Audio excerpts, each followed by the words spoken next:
Hi everyone, thanks so much for joining us today. This is FLC Live, and this is in our second week. This week we're talking to the School of Education. So thanks to all of these great people who have volunteered to come up with us.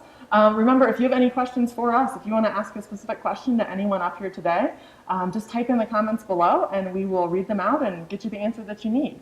If we're not able to answer any of your questions because we don't know the answer or because we don't get to it, we will make sure to follow up on Facebook comments later. So let's get started. I'd like to introduce everybody we have here today. We've got Will Camp over here, who is our Field Expedition Coordinator.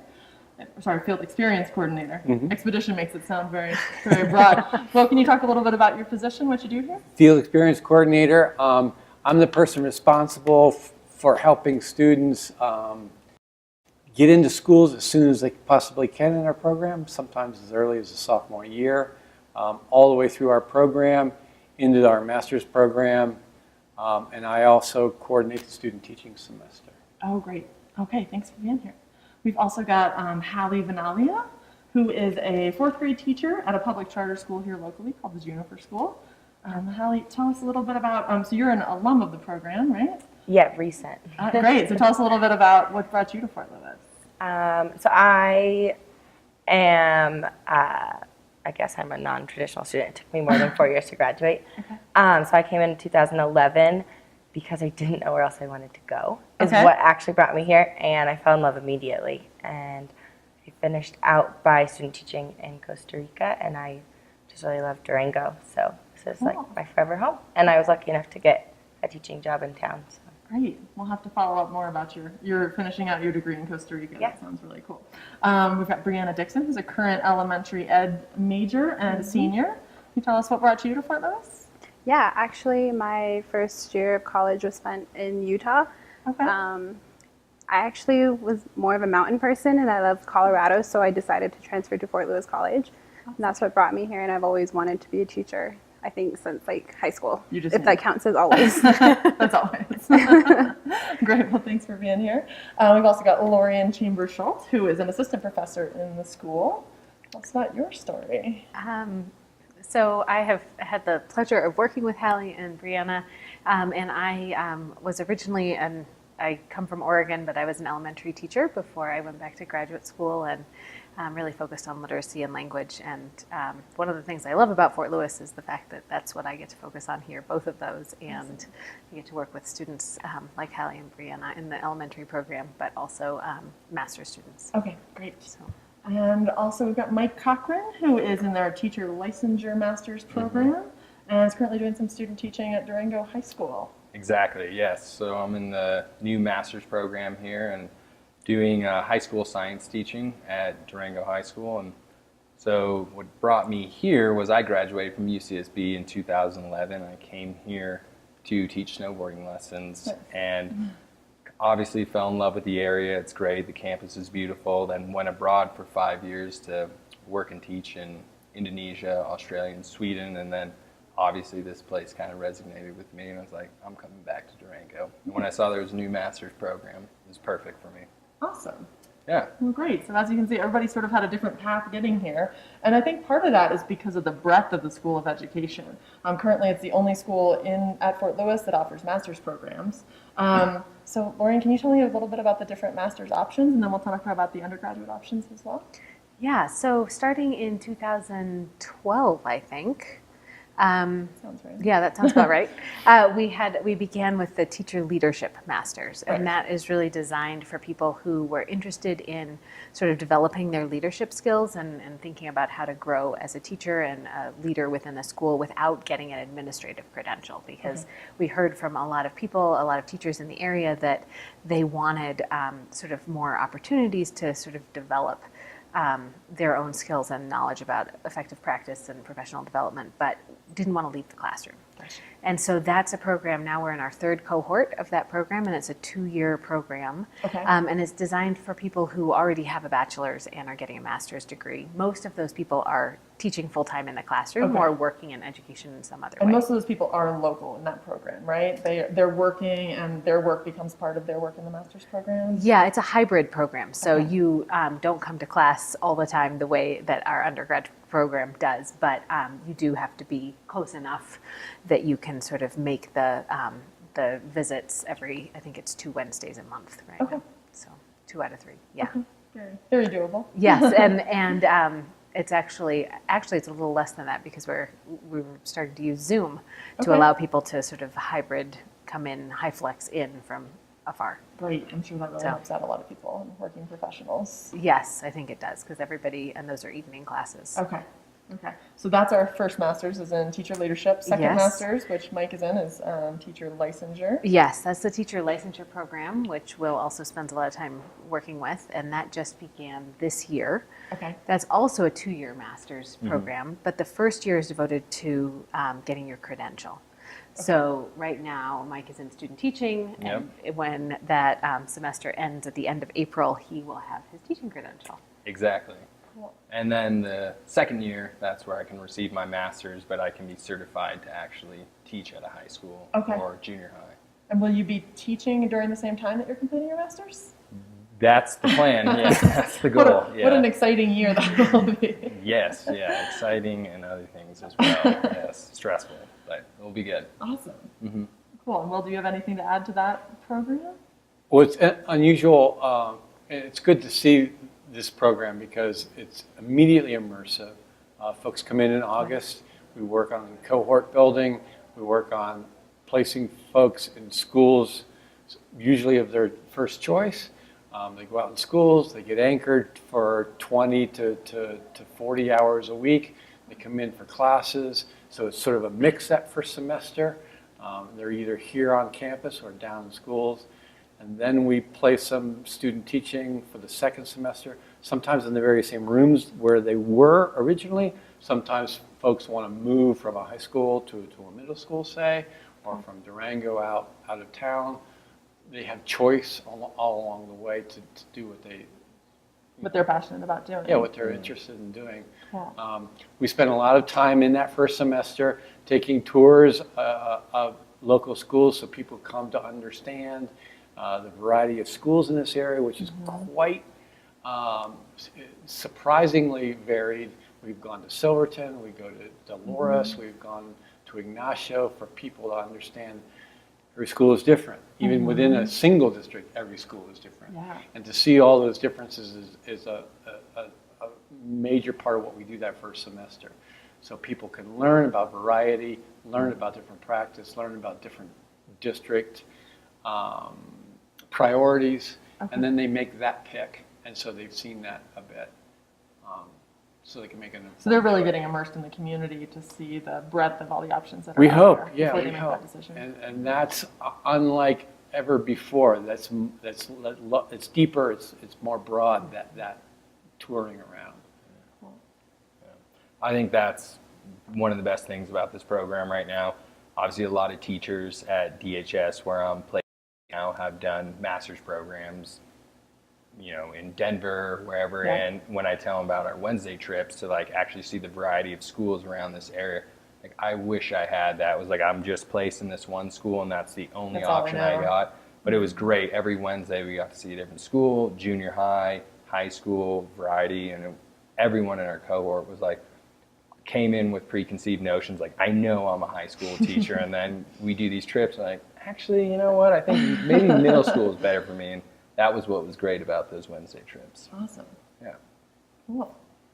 And then we've got our third master's program, which is Yeah. rolling out the first cohort this fall, and that's linguistically and culturally diverse. Yeah. So tell me a little bit about that. I'm excited about that one. Yeah, so we're very excited. This is a new master's program that has just been approved and getting ready to put the application online. I think I heard believe our March graduate, 1st? March 1st, Yeah. that's what I was going to say. Our graduate coordinator said March 1st. So that is designed for people who are interested in working with culturally and linguistically diverse learners. Which we know there's a lot of that population in this area. for Yes, sure. and a growing population across the country.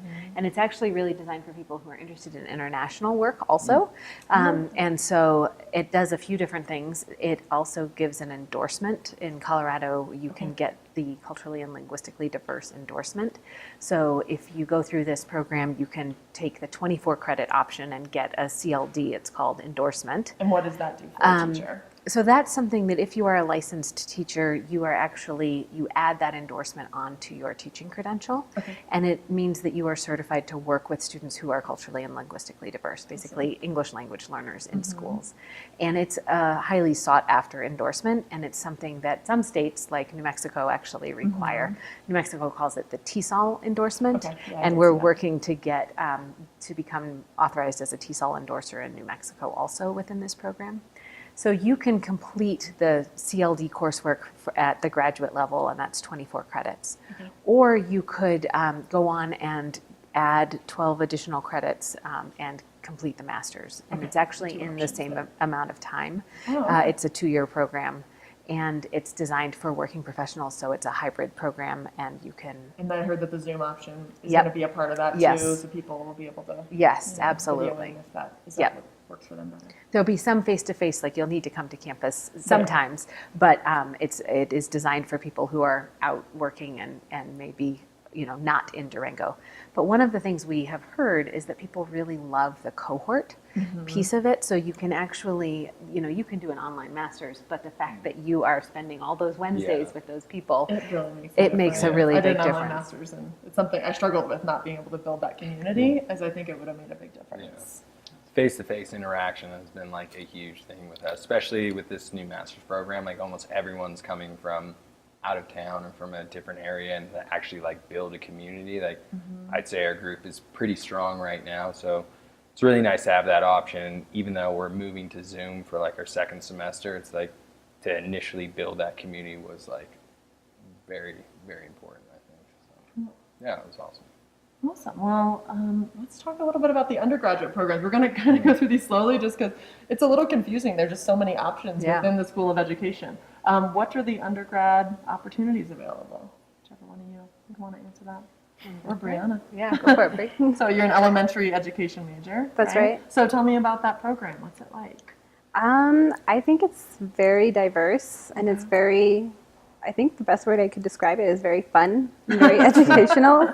Right now with my cohort, I think I would agree with that part. Like the cohort part makes it really interesting, and it makes it more engaging when you're in class and you're interacting with the same people every day, so you can compare what your experiences are like. Because even though we're all elementary education majors, we still are all in widely different schools, because like Will mentioned, all of the schools here are so diverse and they're all so different. So hearing about everyone's experiences and going to see different classrooms with different courses, like with Lorien's class, we visited a couple classrooms. Great. So what was the first time you were like in a classroom as part of your education experience?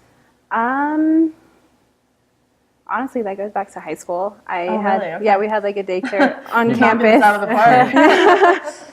We had a daycare on campus, and they offered early childhood education courses, which I took for Cool. 3 years. And Okay, so I was you like, came in with you already had this down. yeah. And I've been working as a substitute on the daycare on campus here too. Oh, So great. Okay, yeah. so that's the Campbell Child Care Center where faculty and staff and students can have their children there. So that's like a student job for you? yeah. Here? That's But the great. first elementary classroom that I was in was probably last spring in Okay. Bayfields, and it was awesome. Like I went with third graders, which was the highest group I've worked with so far. Well, at that point, and it was really great because I learned a lot. I was observing a lot, but it was so different from what I see at the daycare. Yeah, I'm sure. And how was it to get into the classroom? Did you feel like, that you were really experiencing what you think your career is going to be? I think so. I think not exactly everything, but I feel like it was just like just a taste at that point of what it was going to be like, because I would sit in for about like an hour or two every day and help the teacher with her reading groups. I would work with kids on their assignments and stuff, so not exactly lesson planning or anything like that at that point. Getting used to that age group. Yeah, and getting used to the age group and building like relationship with the students and learning how to interact with them and interact with the teacher as well, and just building that professional identity. Cool.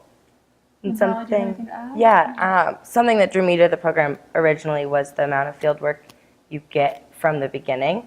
Where a lot of other programs, you only do your student teaching or a little bit before that, and by the time you graduate, you end up spending really 4 semesters where you're going into the classroom regularly, and there's a great like gradual release where you start with just it's 30 hours at first, right?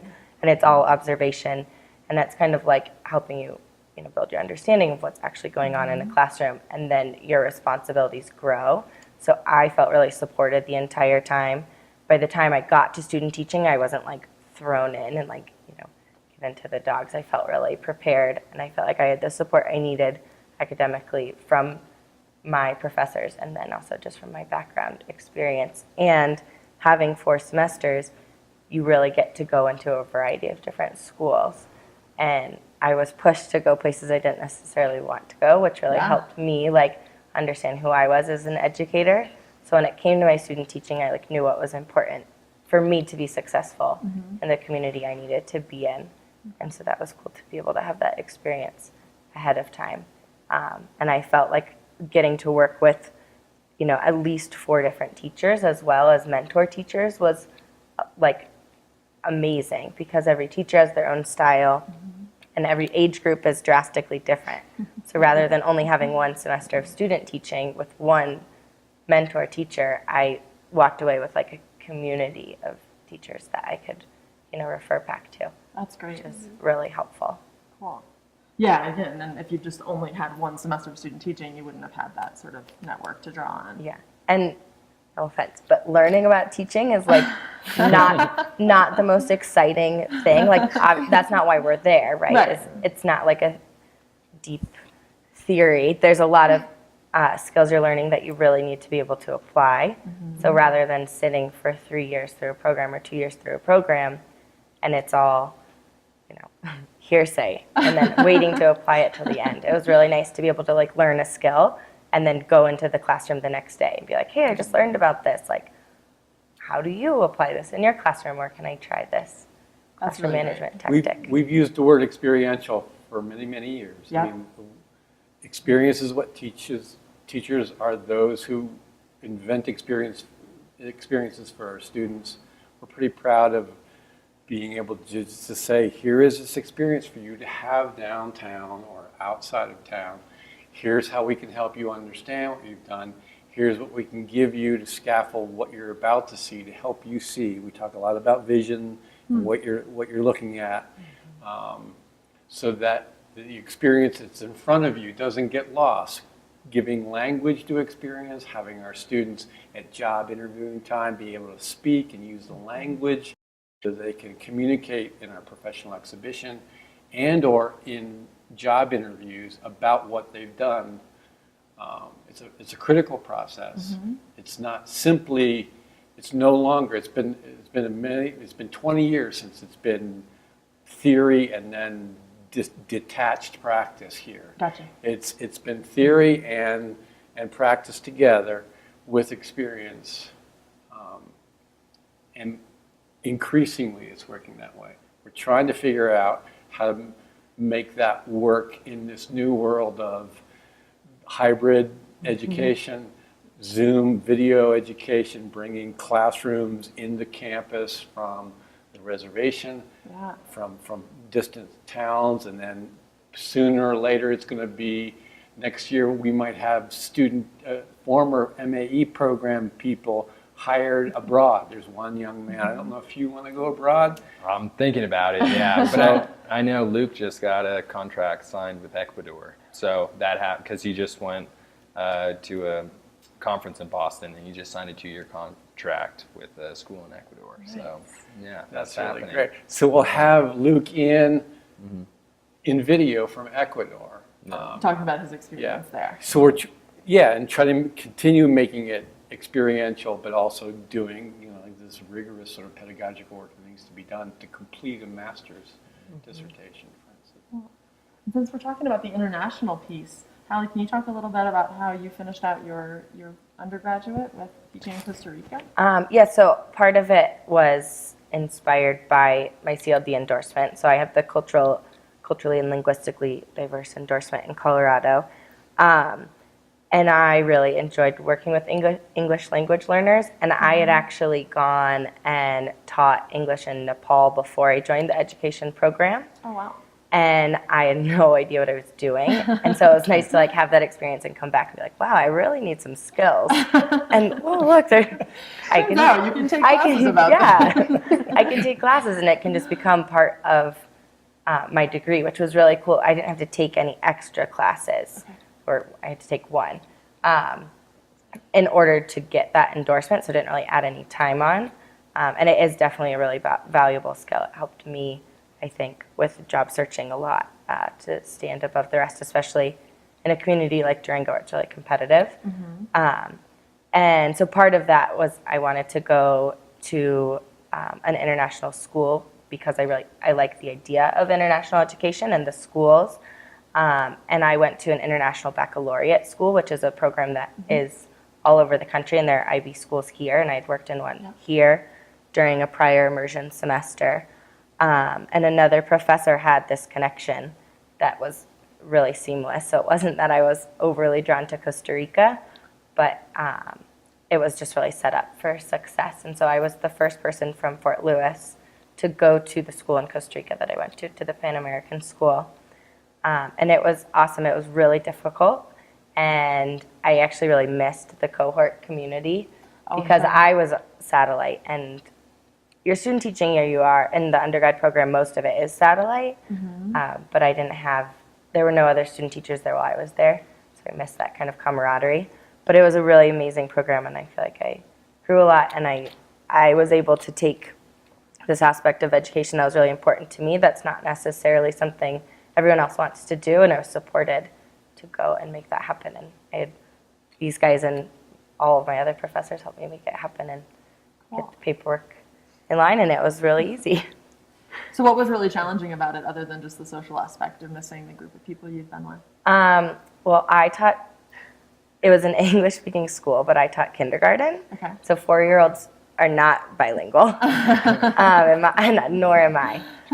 So that was really difficult, and I think I learned a lot of patience through that. Spanish. Yeah, and At the Spanish. same time. And the school that I was at was mostly local students going to an international school, where some are mostly international students living abroad. Okay. And so I felt a little bit culturally isolated, which I think also helped with being a teacher who teaches students that maybe feel culturally isolated. I was kind of, the roles were reversed. Yeah. And so that So you was could really understand what they were going through. really eye-opening, yeah. To now I know what it's like to, not understand an assignment because I literally don't understand what my boss is telling me to do because it's in Spanish. Yeah. And I can't read this email, so I'm not sure what I'm supposed to do at the meeting tomorrow. And kind of having the roles reversed was really eye-opening for me.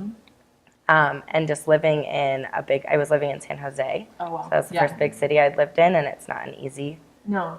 big city. It's not definitely not my first choice of cities to live in. Yeah. So it was, a lot of learning curves for me personally and professionally, but it was really rewarding. And the school was amazing. So it was a whole other side of education that isn't really offered in Durango. That big picture global mindset. It was a kindergarten through high school, and the middle schoolers and high schoolers are going around the world all the time on trips for sports or for education, and to kind of see the possibilities within a school was really cool. And I definitely plan on going and teaching internationally again at some point. Cool. Maybe after I get my master's, who knows? We have several options. Go back through the whole thing. What else? Oh, yeah. So you guys both talked about the elementary education undergraduate major. We've also got a early childhood education. Can you talk about that a little bit? Yeah, so we have an elementary undergrad and early childhood undergraduate programs that are very similar. So we often have students who are in the same cohort generally in that program. And in Colorado, an early childhood certification allows you to sort of do birth through 3rd grade versus elementary is K through 6th. Okay, so there's some overlap. So there's some overlap, absolutely. And so we really work, that's where Will works to make sure that people really have a variety of placements, so that if you're early childhood, you have the early childhood placement. Campbell Center is one of those placements that we often place people, but also within the public schools, we have other, early childhood programs within all the public schools and 9R. And so they have the early childhood piece, but then they also have the early elementary piece. So they're really able to do both if you're interested in early childhood. Okay. And I know that we're starting another piece that I don't actually have all the information on, but we That's okay. certainly could get it to you. Is that we're starting to hold more early childhood certification classes on campus for early childhood educators around the region because we have such a shortage of good early childhood people, and so that's going to be part of the sort of teacher ed. So we're sort of responding to that need in Absolutely, the community. And yeah. we were, we've heard a lot about just in rural areas there is a teacher shortage in general. What else is Fort Lewis doing within the School of Education to address that? That's continuing that effort. I think getting our students out to see different places is going to help. It's a huge problem on a sort of macro level, that idea, and politicians and writers and researchers are talking about it. I think what we're most trying to do is provide this variety of options for people to have here.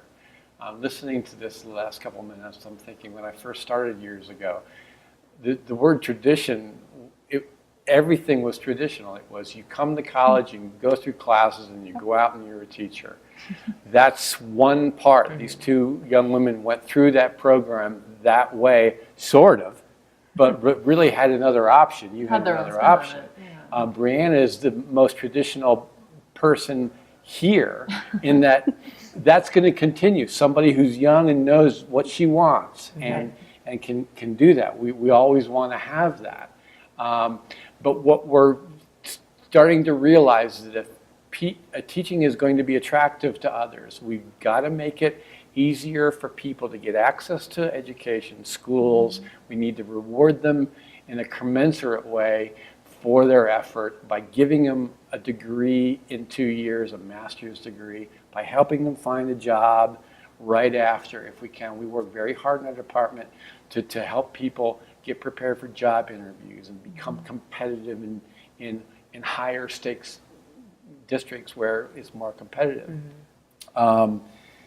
Hopefully that will move out. I think one of these days, though, we're going to have to start thinking about deeper and broader funding for people who come in. I really think I'm the chair of the scholarship committee in our department, and Lorien's on that committee.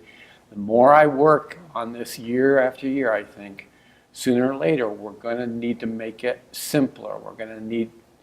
It's always been one of my secret ideas that student teaching It's not a secret anymore.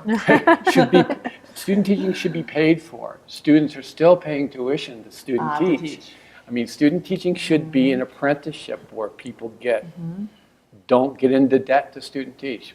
But that's broader than my powers. And everybody's always agreed. That sounds great. I would like that. Yes. Traditionally, it's hey, our student teacher, well, you pay to do that. It's sort of so until some of that bigger thinking, that long established thinking changes. Until somebody says, hey, we're going to pay for all of your student teachers. We're going to pay their tuition, and we're going to pay them a stipend. That would encourage people. Absolutely. That would help. And there are some of the more rural school districts offers a little bit of compensation during student teaching. For the time being, yeah. We have this a bill passed in Colorado, and there's a fund. There's a rural school initiative, and many of our students got $2,800 to student teach, which is pretty darn good. I don't know if we've ever seen that much money. Okay. And it'd be great if that were double that. Yeah, absolutely. One thing I really liked about even just the undergrad program, you really get out and see schools, and we took an entire day to go down into the Navajo Nation, and we went to schools in Shiprock that are really well funded, and then we saw schools that weren't so well funded, and kind of learning about the lifestyle difference of what it takes to teach on a reservation or in a really rural area versus teaching in a town like Durango or in a big city was really cool because it was something I'd never even thought about as an option.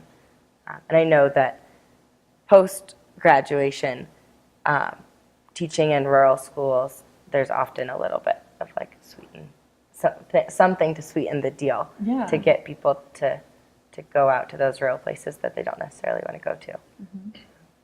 That was I really enjoyed going to Shiprock. I thought that was really cool.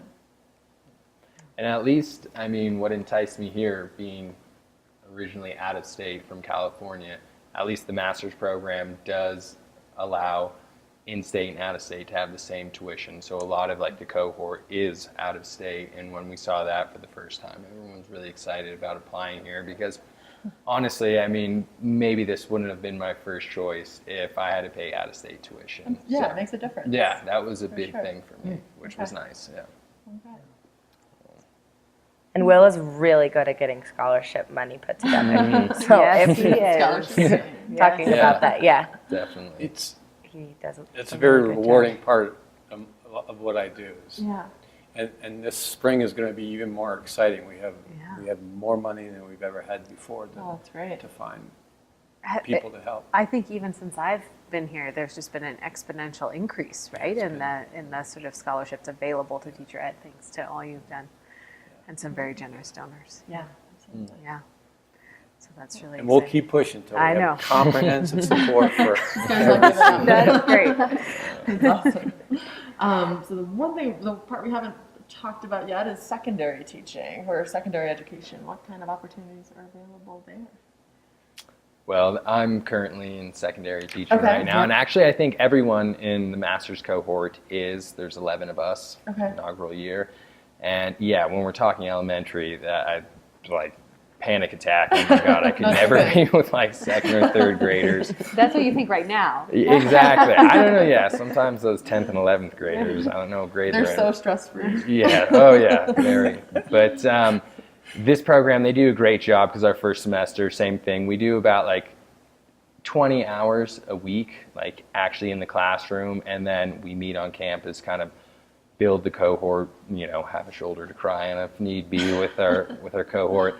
But and we do our Wednesday field trips, and then like get our feet wet, kind of understand the classroom dynamics, kind of just observe. And then now I'm starting my actual student teaching, where it's like Monday through Friday, and actually I have Zoom class that started 5 minutes ago, which is fine now. Not complaining here, but so it's nice actually, as Hallie was saying, kind of like learn, you know, in real time. Like our cohort can kind of discuss, hey, I tried this, like this is what's going on. And because we're all secondary teachers, it's nice because it's like, oh, that's a great idea. Like I'm going to try implementing that tomorrow. Yeah. Or be like, that crashed and burned. That was not a good idea. Like, and it's really nice how like every Tuesday and Thursday we meet up, and now everyone is like in our secondary or does secondary. So it's nice. We can bounce like ideas off together. So, Wow. yeah. Mike's MAE program is specifically for secondary. Oh, I didn't know Yeah. that. We're going to have a similar program for post-bac elementary teachers to be. What we found out a few years ago was our numbers in secondary in the traditional program were dipping precipitously because of the emphasis on getting students through here and finishing 4 and having an efficient sort of 4-year plan for undergraduates. Our program was always sort of, you're going to be here 5.5 years. Because you have to complete the education as well as the curriculum and the content. We wrote the elementary program years ago, though, to fold it all in for. But we couldn't do that with content study, with science in particular needing really rigorous 2+ years of science classes. So we found those numbers going down. Those folks were then graduating from our college and going somewhere else for their masters, which seemed a loss. So to get those folks back with us, some folks, 2 or 3 in Mike's cohort, went here and just For their undergrad in a content area. Yeah, we have a philosophy major now who's going to be a language arts teacher, which is. And we used to have to say goodbye to those types of people, and they would go off. So this is a bigger choice. This is a real choice now for secondary folks. Okay.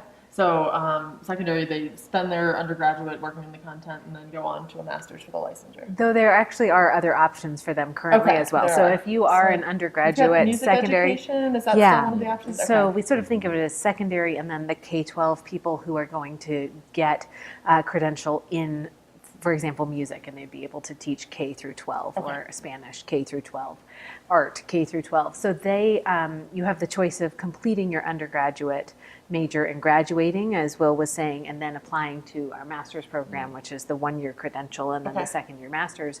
Or you can come in, and there are certain majors like music, for example, that lend themselves and we work very closely with, and have a lot of music students still that are going to complete their teaching credential and their music major at the same time.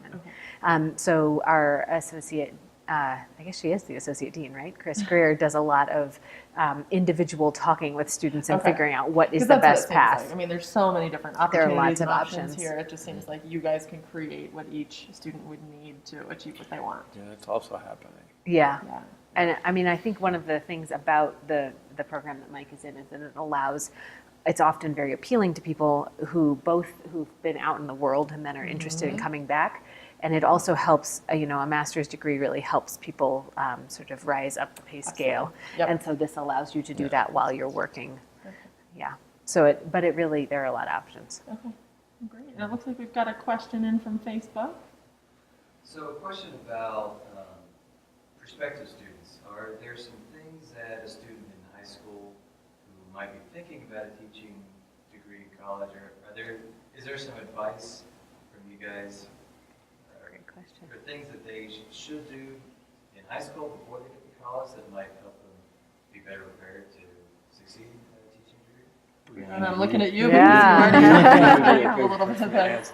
I think the most important thing is having some time in the classroom, whether that's through like volunteering or through tutoring or like helping out with like an after school program. Because I think just as much time as you can get in the classroom of whatever grade that you are interested in teaching or think you're interested in teaching is really helpful, because it kind of gives you an idea of like the group that you're going to work with, like the ages, and whether that's something that you really want to do. Because being in the classroom in the daycare like really helped me realize that I love working with kids, and it was something I wanted to do. Good. You want to know that before you sign. And something that all like high school counselors say anyways is to try to do things like AP credits, because something that's really unique about Fort Lewis is that we're a liberal arts school and you have to have your liberal arts core. And the education program has done a good job of being able to kind of mesh your liberal arts credits with classes that also count for education, but not all of them. And I just didn't have a lot of forethought when I first started. And I ended up taking a lot of classes that didn't count toward my education degree.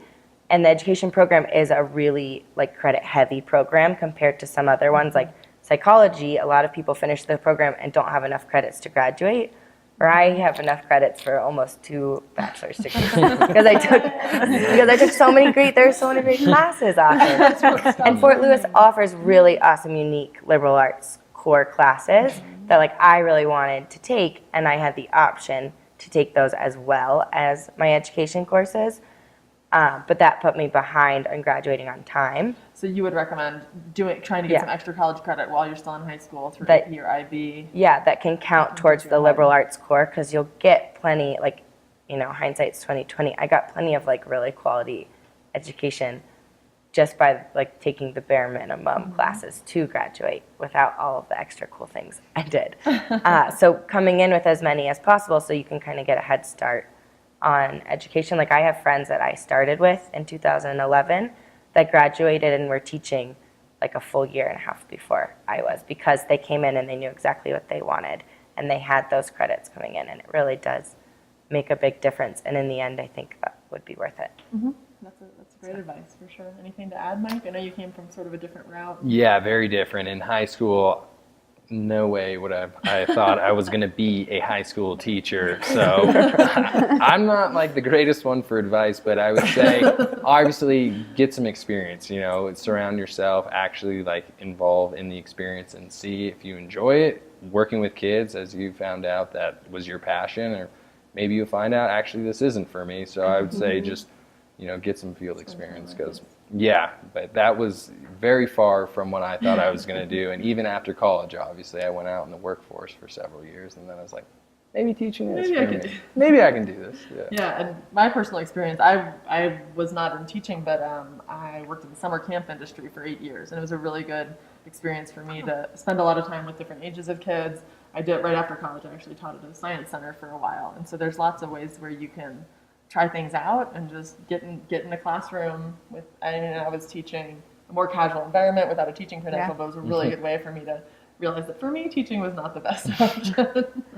We don't talk about this idea enough, and that's the idea that our students and our faculty and the teachers we work with, there's something that in all of this talk about how curricula is put together and how advising works, the people in our program and the places we go, our connections with students, our love of children, isn't discussed enough. But to answer this question, and so what do you need to know if you want to get into this? Is how are you with kids? If it's necessary, if it makes your day, if it changes your day, and if you can say that that's the case, then this is a good thing for you to be thinking about doing. I sort of regret that we don't talk about kids enough. We talk about what we're doing. That's what we're here for. And the people who succeed here, and the people who welcome us, and the people who are good teachers in all these local schools, that's the first thing. So if you're wanting a career in teaching, if it's kids that are pulling you in, my job is great because my day is very different. If I have an all day in the office day as opposed to being a school day, those are two very different things. And that's what I realized. This is why I do my job. This is why I work. I get to go down there. So that's a kind of a test. Exactly. And there's so many ways to get involved, big brothers, big sisters, like so many ways to get out there working with kids and see if, that's something that brings joy to you or something that doesn't really work for you. Does it give you energy? Does it pull you toward it? Yeah. If those two things are happening at the same time, it might be a good. Yeah, and I think that's the does it give you energy? Does it energize you? I don't think it has to be something you feel that you're good at all, when you spend the time in that. When you're Absolutely. No, teaching is something that takes a long time to get It's good just like at a it. new practice every day. You're throwing curveballs all the time. And I had speak to that. Yeah, I had like a college advisor before coming to school trying to help me figure out where to go and what to do. And he said, what do you want to study? And I was like, wait, I kind of didn't have to decide that yet. Okay. And so I took like an aptitude test, and a lot of it is like, what do you do already? And what are you already successful at, or what brings you joy? And the only thing I'd really done was work with kids. And I was like, well, maybe that's just like a default. That's something I fall back on. And so I tried a couple other things, and I always came back to working with kids in one way or another. So it's like a natural progression. And the program is not going to teach you how to like kids. The pedagogy is super, super important, but that has to be like a natural thing. And the teachers that end up staying as educators are the ones that it comes really naturally to them. And the teaching part is what these guys are here to help you do. So That's, I think, resonates with high school too. I know it's talked about more, like content can be a little more like specific in high school, but at the end of the day, the teachers that have been there the longest are the ones that are there for the kids. Like And they're probably the ones that are having the best time. Exactly. The ones that actually can relate to the kids and want them to become better people. Yes, content is important, but at the end of the day, we're trying to develop kids into successful adults. So, yeah. Cool. So I have a question for the students here and alumna. What was the most rewarding thing so far about your experience at Fort Lewis in the teaching program? Any specific, either a certain class, a certain trip? I know you've already brought up a lot of great ones, but anything you want to share? Well, one that comes up to me is those Wednesdays trips. Those were monumental for the master's program, just to see every school in the county. I don't know how many we did. We ended up doing 16. I mean, I don't know. He was our bus driver, so he was there for everyone. I think it was somewhere between 10 and 14, but I too have lost count. It's on our website though. We should tout our website. Exactly. Go view our website. Disclaimer, www. whatever it is. But that was great. Yeah. Like I said, every teacher that I talked to that went through a master's program and found out that we were able to experience different schools was God, I wish I was able to do that because I was just placed in one school. If I didn't like it, tough luck. Like that's where you're placed. So that's one main thing that sticks out for me. Cool. Brianna or Hallie? I think I have to echo her about the Navajo Nation trip because it sounds kind of funny because I'm from the Navajo Nation. But you've probably seen it from a different perspective. I though, did. right? I did see it from a different perspective, and it taught me. I don't know. I think it was just weird to like visit some place that I call home or was close to home, and have people like just like view it from a different perspective and say like, oh, this was so interesting because they did this, and like I'm used to seeing this, or like I noticed the teacher said that, and I was like, whoa. I've never thought about it that way because like, it was just like home to me. That was just normal. And so I think that was very rewarding for me because it made me appreciate what I did have and what I didn't see when I was growing up on the reservation. So I thought that was most rewarding this past year. That's really cool. It's cool. You don't realize like how much diversity is in a small mountain town like this until you get out in the culture and like the community, and that was really cool for me. Because just even in town, like the demographics that show up at the schools I was not expecting to work with such a diverse population as I do now or as I have in the past, going off of that when I moved here. And something we've been talking about are our cohorts, and we haven't explicitly said how small they are. So something that really stood out to me and I think made my experience as a whole as like important as it was the size of the cohort. So I graduated with like 8 other girls in the elementary cohort that I was in, and I think we started as 12, and that really makes a difference. Like my largest class size, I think throughout all of the education program was like 25 people, and that would have been probably a 200 level class. So you really get to know your professors really well, and you really have a lot of support, and it's a really intense, emotionally and like physically intense program because you are spending hours either in the classroom as a teacher or as a student, basically from like 7 a.m. to 4 p.m. like 2 years in a row or 3 semesters in a row at least. And it's really demanding, and all of my close college friends did not study education, and so it was really hard to relate to them, where they're like, how do you still have homework? Like, what did you do all day? I only had 2 classes today. Well, I had 2 classes and I taught for 4 hours. Like, when else am I supposed to do my homework except for at night?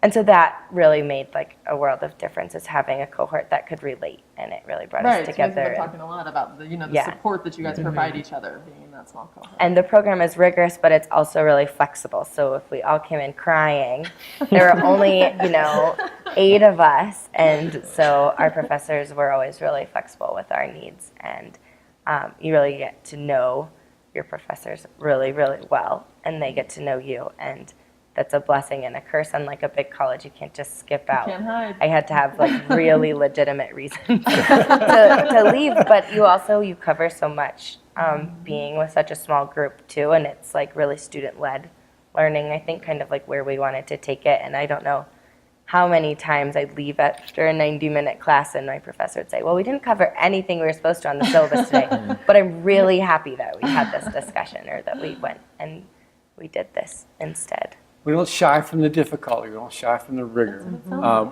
We actually, I personally, I don't want to speak for anybody, believe that the rigor and the difficulty is transformative. In the traditional program, I often talk about helping folks who are 19 through 22 become adults. It's different in the master's program. People come in as adults.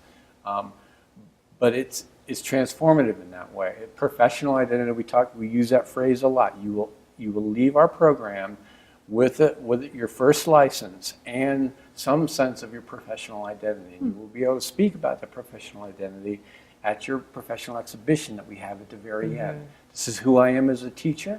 This is my work. Those are the 2 questions we've used in the last couple of years. What is the self? Who is the self that teaches? Is a new question. And then somebody said this semester, what is the soul of a teacher? Those are the things that we think about.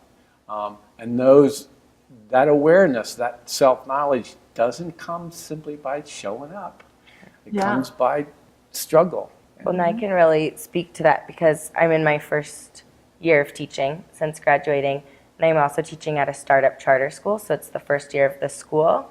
So I'm literally learning how to run an entire classroom and how to write an entire curriculum at the same time. And I don't think I would have the rigor had I gone through another program per se. I don't know because I haven't, but I really I feel prepared Because to be you were able to pushed. juggle. And Will talks a lot about juggling the further you get in the program. And I really have to juggle a lot of things, and it's all a lot of balance that I've learned, I think, from the rigor of this program. And at the time, I was like, this is so unrealistic. Like, no teaching job should be as hard as I think immersion 2 or immersion 1 was.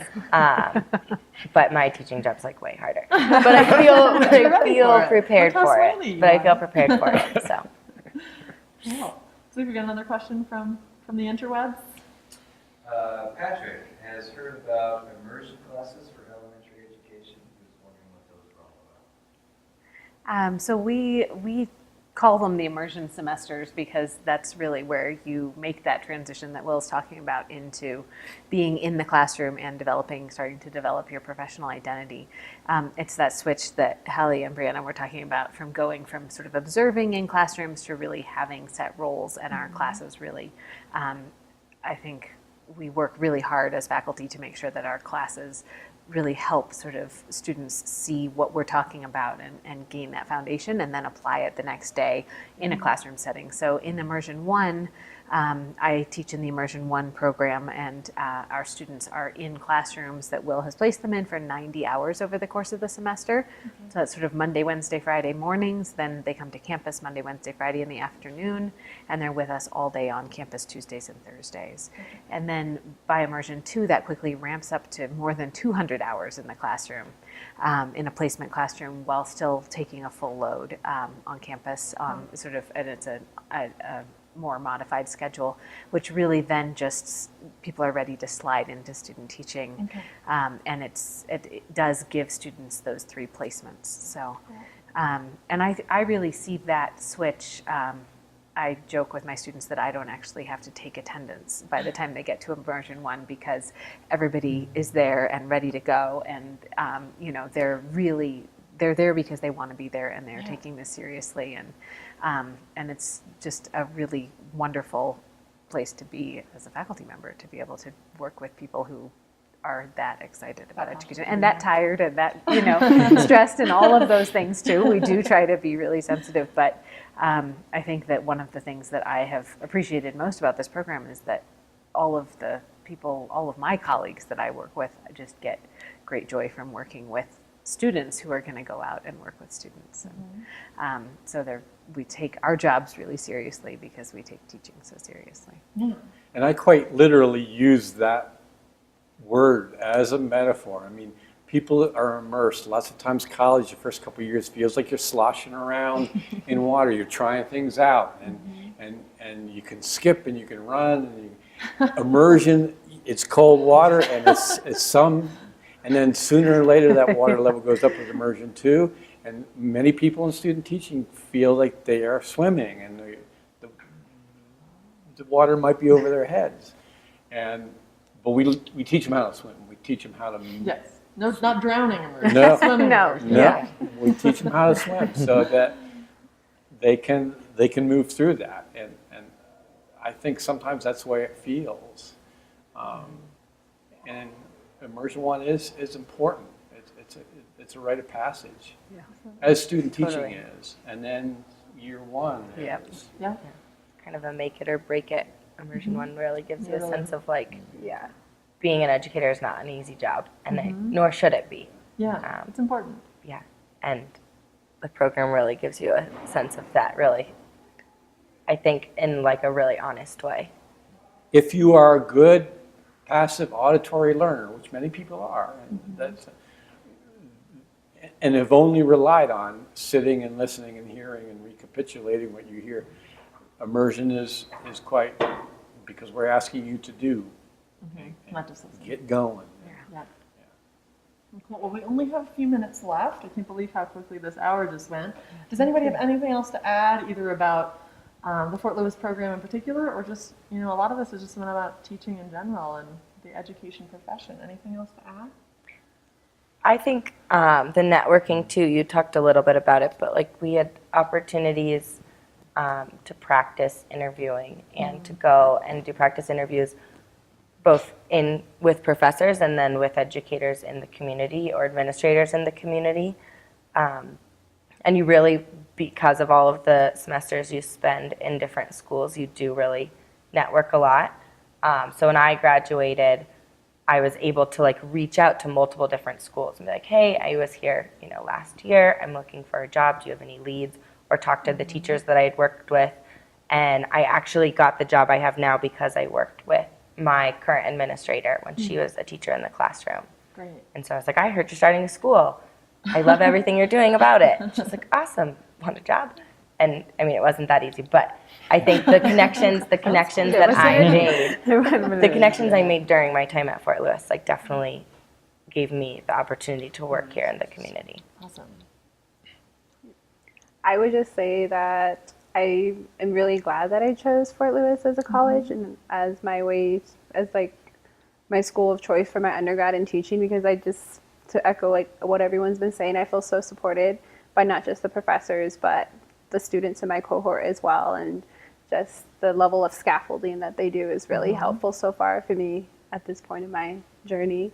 And I'm just really excited to get out there. I think at this point it's more like we have to go to class because we just want to stay in the elementary schools that we're at right now. So it's a lot of fun and I enjoy it. Great. Sounds like you're in the right place. Mike, anything else? Yeah, I think just with these ladies as well, I just feel so supported here because it's such a small cohort community, which is nice. I have great relationships with my professors, and yeah, I'm just starting my student teaching, so it's a little stressful right now getting my feet wet, but that's what's great about it. Like my professors are always there night and day, and so is the cohort. So that's like the best part about this program, I think, is just the community. Okay. Well, thank you all so much for spending your time with us this afternoon. This has really been great. I've learned a lot about the program. Again, we'll be back next Thursday at 4 o'clock at facebook.com/Fort Lewis. We're not exactly sure what we'll be talking about, but we're going to figure that out and let you know on Facebook next week. It's going to be great, whatever it is. Thanks so much for joining us and for adding your comments. Feel free to add more comments. If you have questions for these guys, you can contact them. Check out our website at fortlewis.edu.